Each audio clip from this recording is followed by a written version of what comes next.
Benson. Thank you, Mr. Chairman. This has been a truly extraordinary and historically unprecedented hearing. It has frankly been an outrageous violation of due process, a series of violations of due process. In fact, let me review the past 7.5 hours. In the beginning of our proceedings today, I asked Chairman Nadler if Mr. Burke was appearing here as a staff member or as a witness, but the chairman gave strangely conflicting answers to that important question. When I objected under House Rule 17 that Mr. Burke was repeatedly and brazenly steamrolling over House decorum rules and using language that impugned the motives of the President of the United States and suggested he is disloyal to his country, Chairman Nadler insisted that those words could not be taken down and stricken from the record, saying, quote, the rules don't apply here because Mr. Burke is merely appearing as a staffer. But later, Chairman Nadler stated the opposite and declared that Mr. Burke was appearing to present the Democrat member's report as their representative, which would of course mean that the member rules should apply. Then Mr. Burke was allowed to switch places and turn from witness to questioner. That's extraordinarily bizarre, of course, but it's entirely consistent with this whole impeachment circus.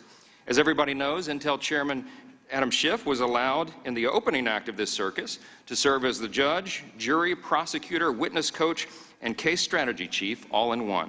So much for due process. Under the Democrats' haphazardly drawn special parameters for these special hearings, House Resolution 660, Mr. Burke was then allowed to join the elected members of Congress on this dais and ask 45 minutes of questions of his fellow witness, Mr. Castor.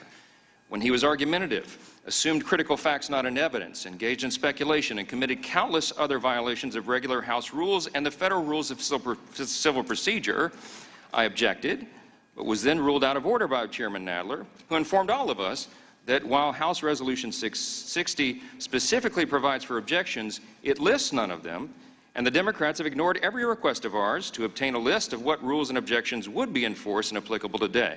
Again, so much for due process and fairness. A month ago, listen, a month ago, the Republican members of this committee formally requested all documents related to the impeachment investigation, but Chairman Nadler and Schiff withheld everything until, you know when? Saturday afternoon. That's right, less than 48 hours before this hearing, they dumped approximately 8,000 pages of documentation on us while we were back home in our districts. They intentionally made it literally impossible for us to review all material in any meaningful way, mere hours before this fateful hearing.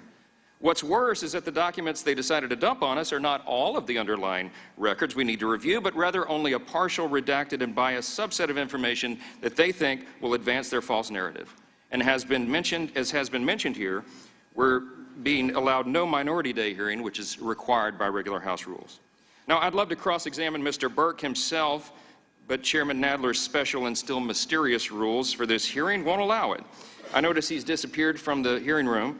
I would love to ask him under oath about his own biases. Because, you know, he hammered here over and over today the importance of fairness and objectivity and accuracy, and he insisted that everything here has to be unbiased.